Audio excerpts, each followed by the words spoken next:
The Munich Security Conference was first held in the Hotel Bayerischer Hof in 1963. The building, like much of Munich and much of Germany, had recently been rebuilt. The conference was originally the notion of Ewald Heinrich von Kleist, a publisher and former Wehrmacht officer who had spent the closing months of World War II in the Ravensbrück concentration camp, suspected, correctly, of involvement in Colonel Klaus von Stauffenberg's plot to assassinate Adolf Hitler. Von Kleist hoped that facilitating regular conversation among policymakers might help prevent future such conflicts. A few dozen delegates attended, among them a couple of up-and-comers called Helmut Schmidt and Henry Kissinger. The Munich Security Conference is still held in the Hotel Bayerischer Hof, at least in theory. There has been an amount of overspill. More than 1,000 people descended upon it this year, among them the team from the Foreign Desk. The mismatch between size of crowd and size of venue requires considerable adaptation and improvisation. The interviews you're about to hear were recorded variously in the Bayerischer Hof's mezzanine cafe, the studio in the basement of the adjoining Rosewood Hotel, the bank across the street, which often gets commandeered by visiting press, and a rain-lashed fire escape beneath an umbrella clutched by the show's producer. Moving between these assignations at brisk walk, light jog or demented sprint, trailing microphone cables behind us, involved negotiating such hazards as incoming and outgoing motorcades and phalanxes of grandees' bodyguards who do not say "excuse us" before barging aside anybody obstructing their path across the Bayerischer Hof's lobby. But once you set aside any bemusement that the world does apparently work like this, the Munich Security Conference is an extraordinary opportunity to speak to the people who are grappling or have grappled directly with the issues which affect us all. These may include, by way of a heavy hint as to what ensues in this episode, the maintenance of the transatlantic alliance, the forestalling of European populism, and the preservation of peace in the Balkans. Are the United States and Europe still basically speaking to each other? What happens if France goes the way of the US? And how united is Europe if it can't agree to recognize one European country? This is the Foreign Desk. We've got work to do in the Arctic.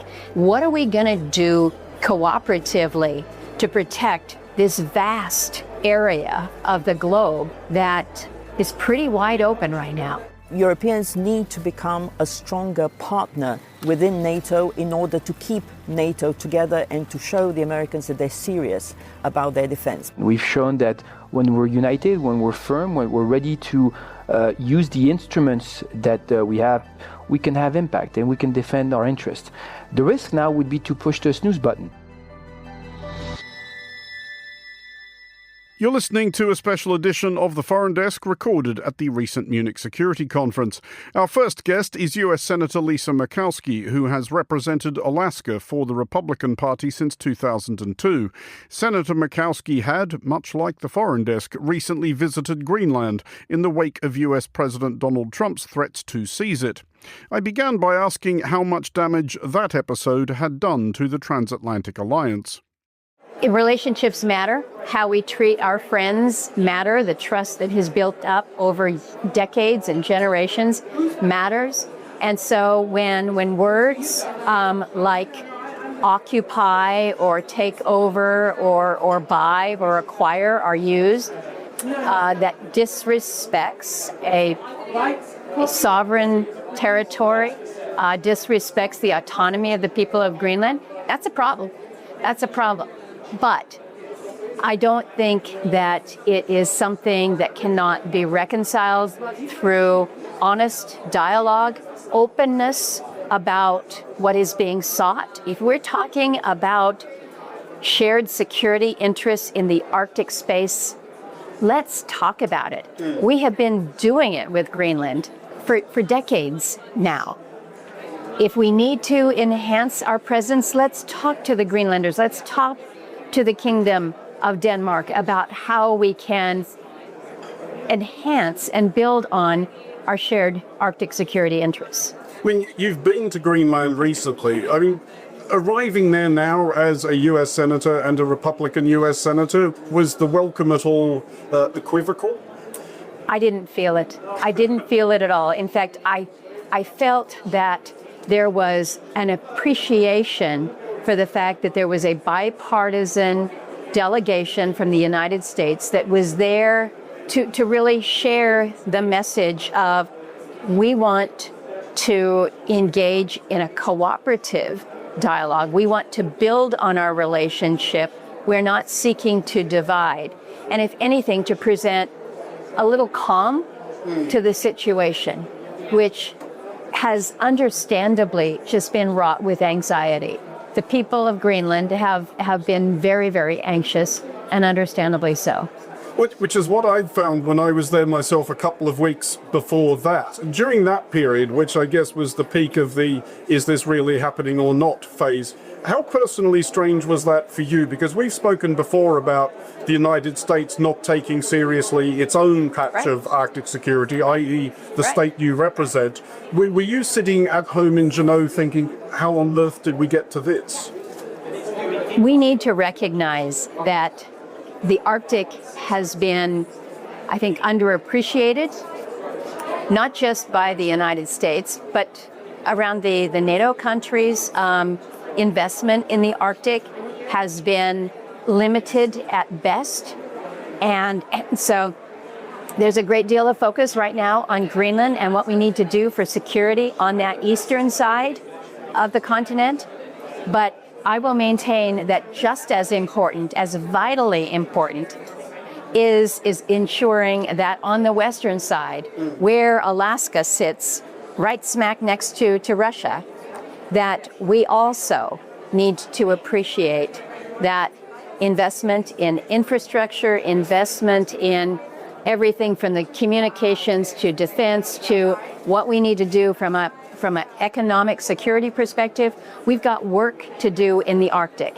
And so when you suggest that the way to address that is to occupy Greenland, that just creates division and dissension rather than a focus on the real issue, which is what are we going to do jointly, cooperatively, to protect this vast area of the globe that is pretty wide open right now.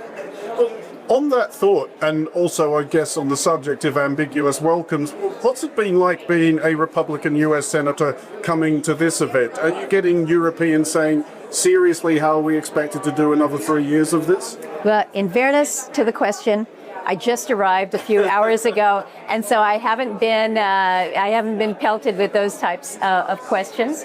But I do when think you are, well, you will be. I'm sure that I will be, and again, I think it's important to recognize that there may be views and positions that are expressed by the administration. We're going to hear from Secretary Rubio tomorrow. That's important for this dialogue, this broader dialogue that's going on. But the Congress is also a separate but equal branch in the United States government. I think it's important that you have members of Congress that are here to express their views, their constituents' views, and also that you hear from Republicans and Democrats. I would like to think that when it comes to Arctic security, it's not a partisan issue. It's not something that divides us by party. That was US Senator Lisa Murkowski of Alaska. This is the Foreign Desk.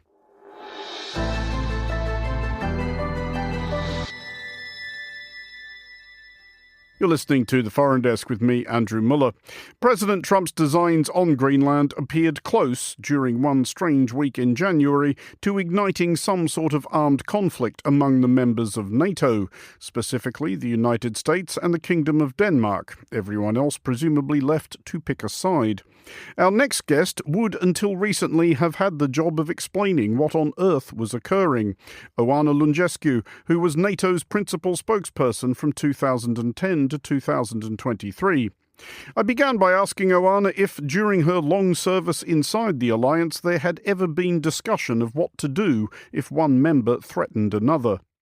NATO has had experience in the past, for instance, with tensions and even territorial claims between Turkey and Greece. So there is some past experience with dealing with two allies who don't see eye to eye over very important national interests. And that's where NATO was able to play a mediating role, to play honest broker. And in a way, I think that's what happened with NATO Secretary General Mark Rutte, who was able to find, if you will, an off-ramp for President Trump on the issue of Greenland and to move back the whole crisis towards negotiations and dialogue. And I think it's heartening to see that here in Munich, Secretary of State Marco Rubio met with the Danish and the Greenlandic prime ministers, and that in a way the crisis has been diffused, or so it seems. This is something I was wondering, whether the fact of NATO as an organisation might actually have helped contain the outbreak, as it were. I think the Secretary General of NATO was the only person who could have offered that solution to President Trump, because Mark Rutte doesn't have a national public opinion to worry about, he doesn't have elections to worry about, and he can afford to make some concessions to make sure that he keeps everybody on board in the alliance. No leader of the European Union, no national leader would have been able to do what he's done, to talk to President Trump and to say, hey, let's find a way here, which actually focus on the issue of Arctic security, which is of concern to NATO and is of concern to all our allies. And NATO was also able to launch a new mission called Arctic Sentry just this week to show that it's not just talking the talk, it's also walking the walk when it comes to Arctic security. Well, persisting with the theme of dysfunctional families then, in the last year in particular, do you get the sense though that there are sort of, I guess, and I'm sure there have always been factions within NATO as there have been within any organisation ever created, but do you get the feeling there are new ones, whether the Nordic nations, now obviously joined by Sweden and Finland within NATO, are starting to feel like a little group unto themselves, or the so-called coalition of the willing, or in extremis, everybody but America? I think there is an understanding that NATO has to become more European in order to become stronger and to make sure that it remains together as a transatlantic alliance. And the message from the Americans has been very clear. Europe needs to take the lead for conventional defense. The United States will continue to contribute with critical but more limited capabilities and the nuclear umbrella. And I think what we've seen here in Munich and in the past year, actually, is a realization that Europeans really need to get serious about their defense. And that may be in some regional groups, the Nordic Baltics, including Sweden and Finland, there's new members, the Joint Expeditionary Force led by the UK, the Coalition of the Willing, which is outside NATO and the EU, led by the UK and France. So there's lots of formats. But ultimately, I think there is a realization that Europe needs to get stronger, absolutely, but at the same time, it needs to try to keep the Americans on board, because we need both the US and Europe for our security. But on that thought, what have you made of Secretary General Rutte's messaging, especially towards Europe? And you'll have heard his statement where he said, and I quote, "We must be prepared for the scale of war our grandparents or great-grandparents endured." Now, certainly no European, especially not Europeans of a certain age, need to be reminded what a serious statement that is. What did you make of that? Do you think that is realistic, or is there a risk there that you are seen to be fear-mongering? I think there is a risk of creating panic if you don't actually explain what you're doing about it and how you ensure that we are prepared to fight a war in order to prevent a war. That's the whole meaning of deterrence, right? It's not about NATO wanting to provoke a war. It's about NATO making sure that collectively we are strong enough to convince anybody who would want to attack us that it's not worth even trying because the cost will be too high. So I think Mark Rutte was doing his job there in making the case to our publics in Europe that we shouldn't think that even if there is peace in Ukraine, some sort of peace deal in Ukraine, Russia will stop being a long-term threat to Europe. because we know that the objectives of President Putin are to control Ukraine as a whole and to divide NATO and to have a new security architecture in Europe. Let's say that there is a peace in Ukraine this year, which we all hope, but we would have to see under what conditions. That would also give the Russians the time to rebuild their armed forces. We already see massive stockpiling of rockets and missiles and ammunition. We see Russia having a war economy, using 40% of its annual budget on producing weapons. So there is a risk between now and the end of this decade that Russia would move to control the whole of Ukraine and then move to try to attack a NATO country. So between now and 2030, I think this is a window of danger and vulnerability, because the Europeans also need to move much faster to rebuild their defense. Just finally then, on the basis of what you've heard so far while you've been here, are you more confident about NATO's prospects over that period of the next 3 to 5 years than you might have been 12 months ago? I think NATO will still be here, but it will be a more European NATO. And we're already seeing, we heard that from the Prime Minister of the UK, Sir Keir Starmer. We heard that from the President of the European Commission, Ursula von der Leyen, and we're hearing that from allies in Europe. And we also heard it from Marco Rubio. This is not, as he put it, about separating, but making a long-standing friendship much stronger. So Europeans need to become a stronger partner within NATO in order to keep NATO together and to show the Americans that they're serious about their defense. That was Oana Lungescu, former NATO principal spokesperson. This is the Foreign Desk.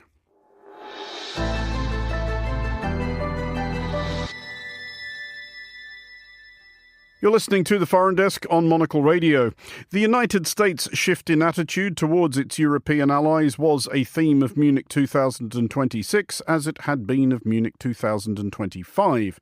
Munich 2027 might be dominated by foreboding of a similar pivot by France.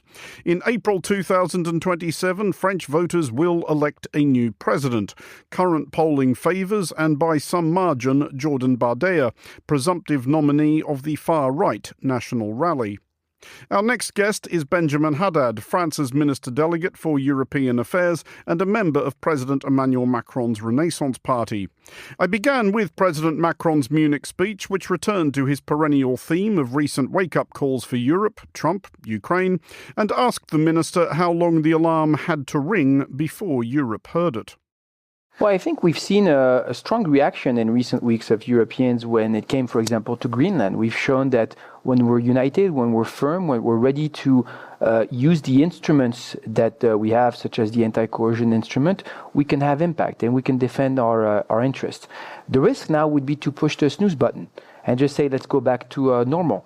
We see that we're in a world that's more violent, more brutal, where we have allies and partners like the United States, but we also need to be able to reduce our dependencies and vulnerabilities. And we see this on all areas. Of course, on defense and security, where we're increasing our defense spending, we're also investing in common to be able to build a autonomous European defense industrial base, but also on tech, on AI, on quantum, on space, on green tech. On all these areas, we have the innovators, we have the startups. We need to give them the tools, the funding, the internal market to be able to really leverage all the opportunities of the European Union. And this is the call that President Macron was giving yesterday. We need to act now and think like a geopolitical power. I mean, up until maybe about a year ago, it would also have been assumed that it also means working with the Americans. Is that something you think Europe can no longer take for granted? I know at this particular event, I think everybody's been a little bit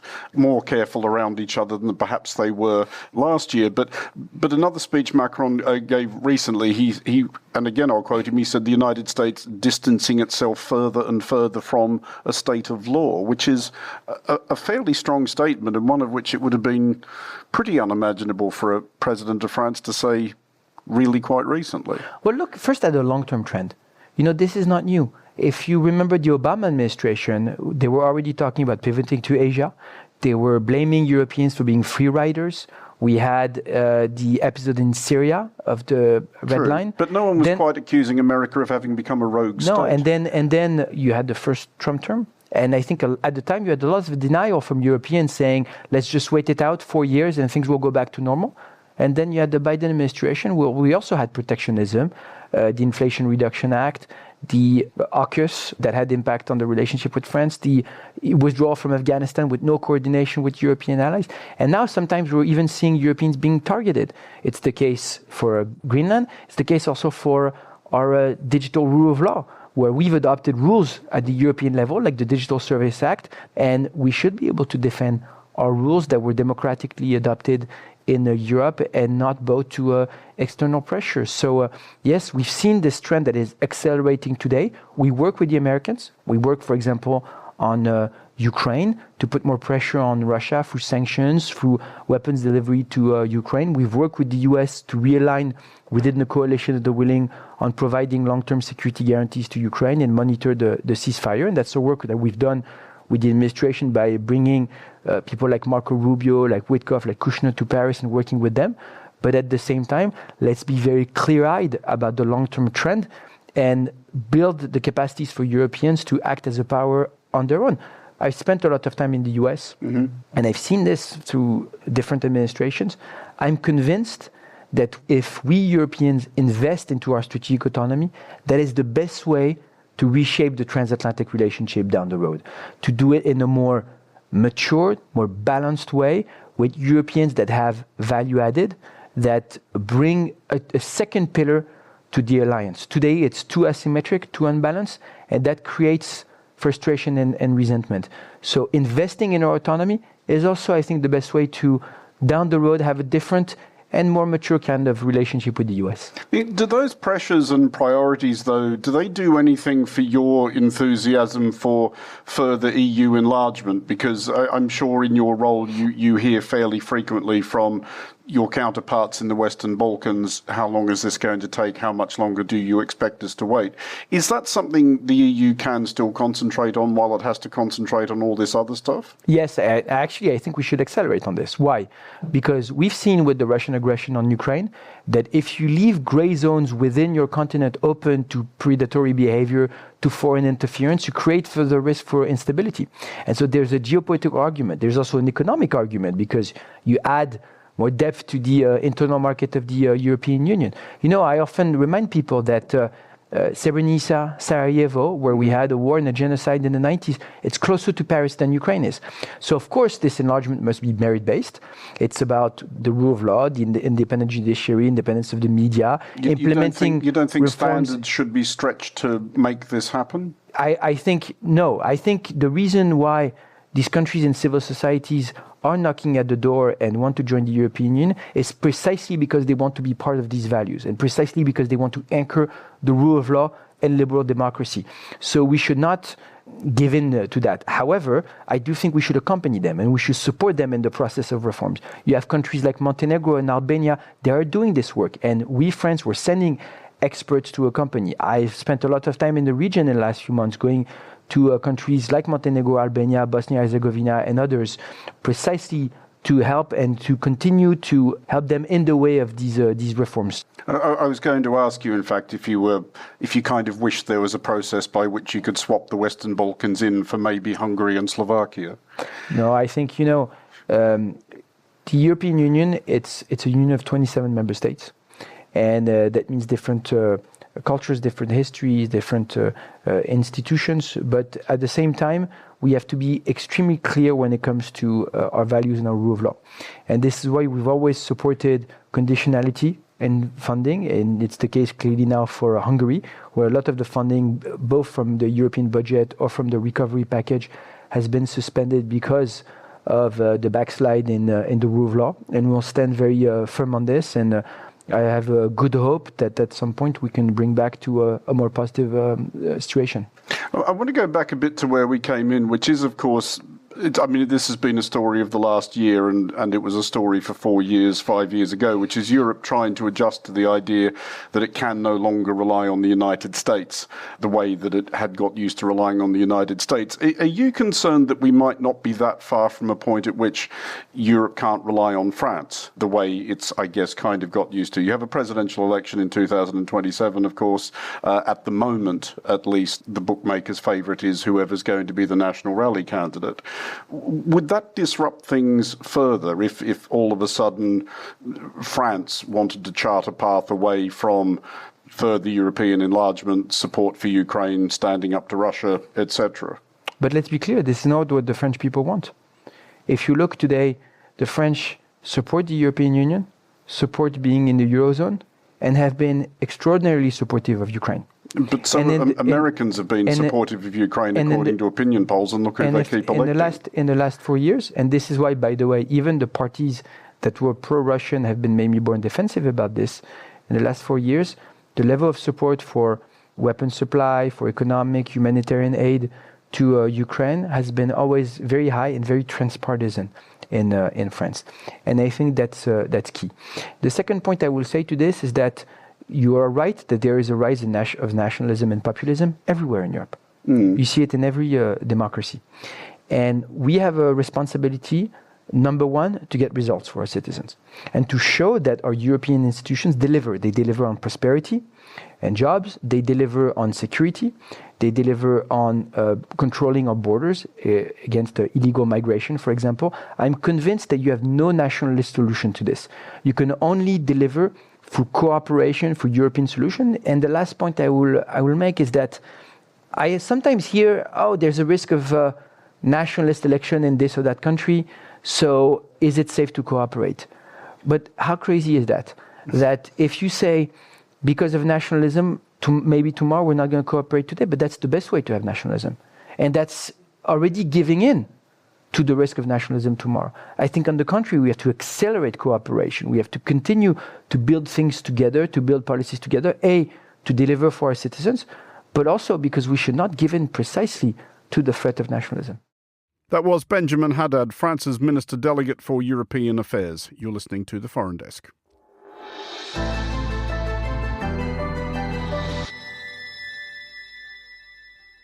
This is The Foreign Desk on Monocle Radio.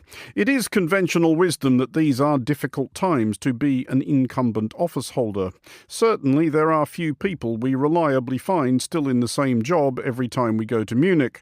One such is Albin Kurti, Prime Minister of Kosovo, recently returned to office once again, and once again facing the daunting diplomatic challenge of normalising relations with Kosovo's neighbour Serbia, which refuses to recognise Kosovo's independence. I began by asking the Prime Minister what is the next concrete step he could take. We are having several government programs for citizens of Kosovo who happen to be of Serbian ethnicity. They are 4% of our population. And I'm not Prime Minister only for Albanians, I'm also for the minorities. In addition to Serbs, we have 4% of other minorities like Bosniak, Roma, Turk, Egyptian, Ashkali, and so on. In particular, we plan to have investments in Serb-majority municipalities because we want to show that they can be integrated through employment and through capital investments. On the other hand, regarding Serbia, things are more complicated because they are not handing over the key criminal, Milan Radojcic, who together with another 44 paramilitary terrorists killed our policeman Afrim Bunyaku in September 2023. But are these all not reasons not to pursue normalisation with Serbia? This is all waiting for Serbia to do something. Are there things you can do that you think might encourage them to meet any of those conditions? I'm obliged and responsible to do things for Serbian minority in Kosovo, not towards Serbia. I don't feel nor think that I owe anything to Serbia. The opposite is true. Serbia never paid for the war damages that they caused to us. 120,000 houses were destroyed. We still have around 1,500 missing people, and 10,000 unarmed civilians have been killed. 20,000 women have been raped. So not a single euro of damage have been paid by Serbia. So we don't owe anything to Serbia. We want good neighborly European relations. But to that end, Kosovo is becoming a normal country. Unfortunately, Serbia is not. And they keep maintaining strong relations, not limited to energy ties and military cooperation, with Kremlin, which makes the situation even more difficult. Do you have any kind of relationship at all at the moment with President Vučić of Serbia? I know he's here this weekend. You haven't kind of run into him in the lift or anything? No, we haven't. We have been in the same large room, but there are also occasions in Brussels when we meet, when regional cooperation is at stake in different forums and activities with European politicians and diplomats. But these high-level meetings, in order to reoccur, we need him to provide legal certainty for what we have agreed upon, basic agreement, in order to have trustworthy and credible normalization process. I mean, I know it's not your problem, and probably sympathy is almost certainly the wrong word, but this would be such a high-stakes move for any Serbian leader. If we remove President Vučić from this equation, for a Serbian leader to actually say, OK, let it go, we will recognise Kosovo as a neighbour and an equal, that would be an extraordinarily bold step for a Serbian leader to take. Well, I think if they are oriented towards European Union integration, it wouldn't be difficult. But if they are much closer to Kremlin, I think that makes things more difficult. People of Serbia nowadays support EU accession, around 30% of them, whereas over 2 decades ago, it was 75%. So this shows that history doesn't move only one way. And in Serbia, democratic changes are needed. I think that the time is ripe to have these democratic changes, not for the sake of recognizing Kosovo, but for the sake of Serbian people who I don't think that they want to be in this century associated with a despotic President Putin. Are you going to, or do you have concrete plans to continue pursuing normalization with other countries? I know last year you landed Kenya, Sudan, Syria, and the Bahamas, and I bet there's going to be some competition for that ambassadorial job. But are there others you're working towards? Yes, we work with 5 EU non-recognizers, Spain, Slovakia, Cyprus, Greece, and Romania. 4 of them are in NATO as well, even though majority of these 2 important organizations do recognize us. It's 22 out of 27 in the case of EU and 28 out of 32 in NATO. We work in all continents. It's not going that fast, but last year was a very good one. We had 4 new recognitions, and now we have 121 countries who recognized the Republic of Kosovo, and there are all G7 countries. I mean, do you think there is, though, or at least do you think they get it, that there is still potentially a risk, not just to Kosovo, but to the wider Balkans and then perhaps to the rest of Europe, as long as this remains unresolved? Is this still potentially a security vulnerability for Europe? Definitely not recognizing Kosovo is an ingredient of potential destabilization. I don't think that in Kosovo we have any sources of potential destabilization from within. But from outside, yes, especially due to the strength and links that our northern neighbor Serbia has with Russian Federation. So recognizing Kosovo from Spain, Romania, Greece, Slovakia, and Cyprus will contribute to stabilization of the region and to Europeanization of the Balkans. I think that it is our joint responsibility to defend our continent, and not only inclusion of Western Balkan 6 into EU, but also recognition of Kosovo by these 5 European non-recognizers would contribute to that end. That was Albin Kurti, the Prime Minister of Kosovo, speaking to us at the recent Munich Security Conference.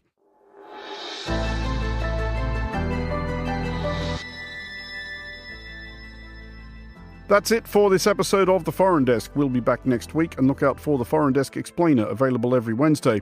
The Foreign Desk was produced by Anita Riota and Lily Austin. Lily also produces The Foreign Desk Explainer. To contact the Foreign Desk team, you can email Anita at aer@monocle.com, and don't forget to subscribe to Monocle magazine and our free daily email bulletins by heading to our website at monocle.com. From me, Andrew Muller, thank you very much for listening. Until next time, goodbye.